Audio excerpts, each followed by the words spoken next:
राधिका बरसाने वारी की जय। इंदिरा एकादशी व पितृ एकादशी।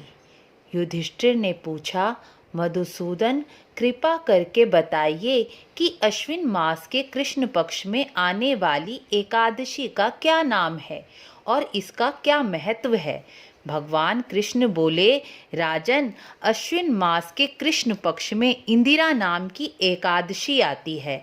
यह पितृ पक्ष में आती है और पितरों का उद्धार करने वाली होती है।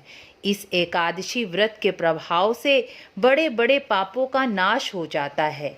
यह एकादशी पितृपक्ष में आने वाली एकादशी है, इसलिए यह नीच योनियों में पड़े हुए पितरों को भी सद्गति प्रदान करने वाली मानी गई है। इससे पितरों का उद्धार हो जाता है। राजन, पूर्व काल में सतयुग में इंद्रसेन महिष्मतीपुरी के राजा थे। वह अपनी प्रजा का धर्म पूर्वक पालन करते थे। उनका यश चारों दिशाओं में फैला हुआ था।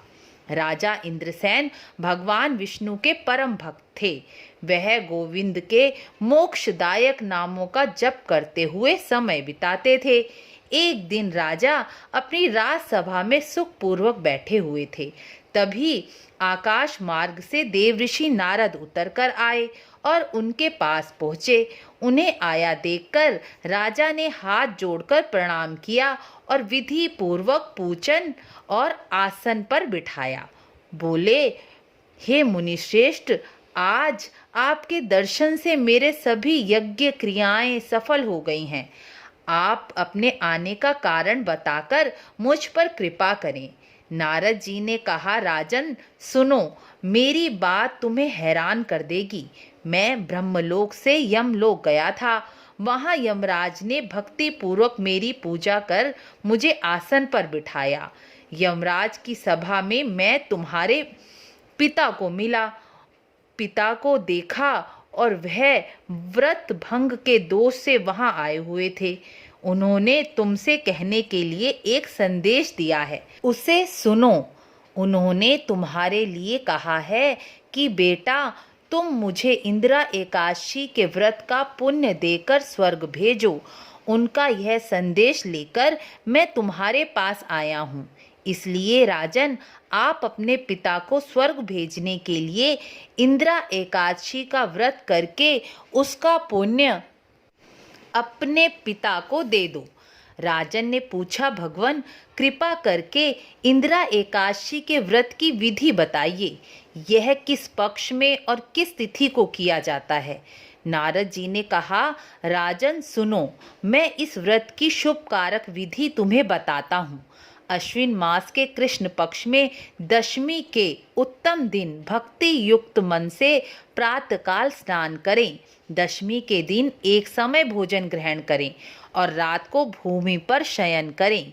एकादशी के दिन ब्रह्म मुहूर्त में उठकर नित्य क्रिया कर स्नान करें और भगवान सूर्य को जल देकर संकल्प करें कि हे कमल नयन नारायण, आज मैं सब भोगों से अलग होकर निरा आहार रहकर कल भोजन ग्रहण करूँगा। हे अच्युत, आप मुझे शरण दें और मेरा संकल्प पूरा करें। इस प्रकार नियम करके दिन के मध्यकाल में पितरों की प्रसन्नता के लिए शालिग्राम की शिला के सम्मुख बैठकर श्राद्ध का पूजन करें और ब्राह्मणों को भोजन व दक्षिणा देकर तृप्त करें।